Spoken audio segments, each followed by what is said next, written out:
Digimon Adventures released in 1997 and was one of the biggest anime for kids among Pokemon and others of that time. Like Pokemon, it eventually released a trading card game called Digimon Digi-Battle Card Game, which released in 1999. This card game was in collaboration with Bandai and Upper Deck Entertainment. The game all but lasted 3 years in the States. During this time, I did collect the cards, but I could never get my friends into the game. Eventually, I grew up and I lost track of the cards I had collected, and I'm kinda sad about that. They would have been a great collector's item today. Hello Digidestin, and welcome to Weaver's Wonderful World. In this video, we'll be talking about Bandai's new Digimon card game.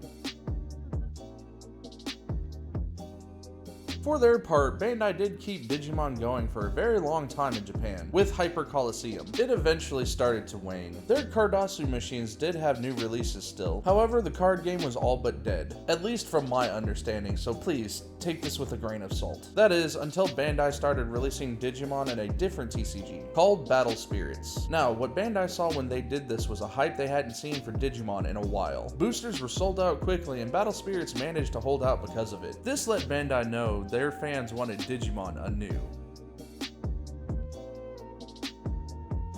In April of 2020, they released their first 3 starter decks in Japan: Gaia Red, Cocytus Blue, and Heaven's Yellow. Each one corresponding with one of 3 Digidestin and their Digimon partners. Gaia Red is Tai and Wargreymon, Cocytus Blue is Matt or Yamato and Metal Garurumon, and Heaven's Yellow is TK and Angemon, even though Seraphimon is in the deck. The first expansion which released alongside the starter decks was New Evolution, that came with 115 card types. New Evolution released with green cards to add a 4th color to the game, on top of releasing many of the same Digimon that came with the starters, but with different effects and card art. The next expansion was Ultimate Power. This introduced 2 more colors with purple and black, plus a load of new Digimon for each color, and showed that a Digimon can be in more than just one color, as Agumon not only had a new yellow card and Digivolution line, but also had a black card, and the Digitamer Tai for this release was a black card as well. A new expansion will be releasing October 30th called Union Impact, and this set will focus heavily on Digimon Fusion for Digivolutions, most of which is known as DNA Digivolutions here in the States, and Jogress over in Japan. I had never heard the term Jogress until this game. Now it's being talked about everywhere. So now is where I get to the good news for us in the US.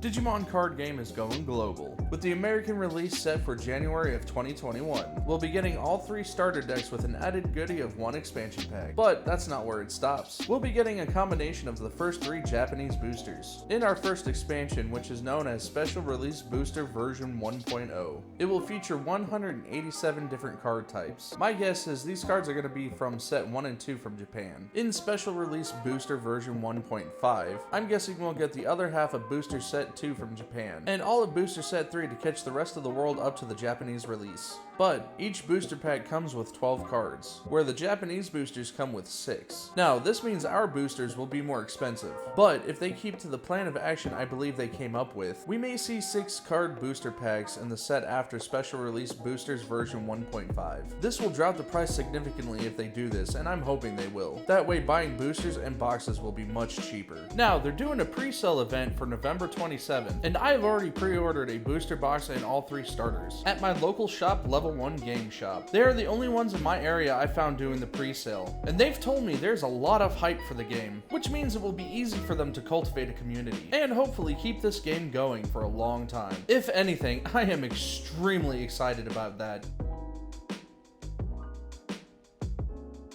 Now, I'm a part of 2 Facebook groups that are dedicated to the game, and to the English release. And on those 2 groups, I've seen a lot of people ask if Digimon will be able to beat out the big 3 of Magic the Gathering, Pokemon, and Yu-Gi-Oh! To answer this question for anybody who may be wondering, no, it probably won't. But at the same time, we really don't need it to. What we need is a strong community that will keep the game going past the first 2 years of its life. After that, then we can shoot for making it bigger, and hopefully turn the big 3 into the big 4. But the big 3 are that for a reason. They found a plan that works and a dedicated fan base that keeps coming back. And that's what we need to cultivate to keep the new Digimon card game around. So please, don't try to worry about unseating one of the big 3. Just help the game grow and be a part of the community.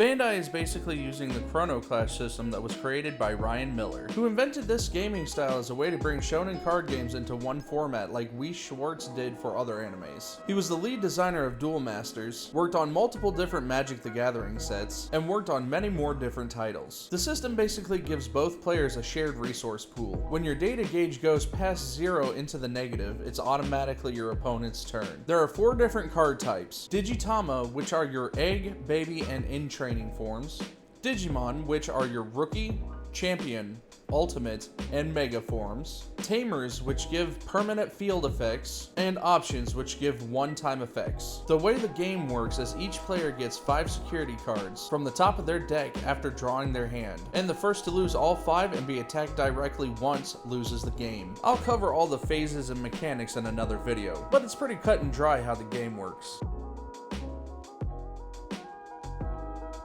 Bandai is releasing exclusive card gear for the game, which is a grand total of $70. But with that, you get a playmat that's design hasn't been finished, an awesome data gauge, 5 Digitama card sleeves, 50 Digimon card sleeves, an awesome deck box, a card storage case which design has yet to be finished as well, and 8 alternate option cards in both Japanese and English, for a total of 16 cards altogether. Some people are wondering if it's worth that price. Well, I've already pre-ordered mine, so I think it is for sure. I'm not sure if I'm going to use them for my main competitive deck, but I'll be doing something special with them regardless. All in all, hype for the game is real, and I'm excited not only for November, but for the official release in January and February for the special release booster version 1.5 as well, as the TCG gear on top of that. This is the first Digimon card game video I've produced, but it definitely won't be the last. So in the meantime, thank you for joining me on Weaver's Wonderful World. As always, I'm your host, Ginsu Weaver. And remember, breakfast is the most important meal of the day. Donuts are the best breakfast food, so eat up, stay healthy, and I'll catch you Digidestined in the next video.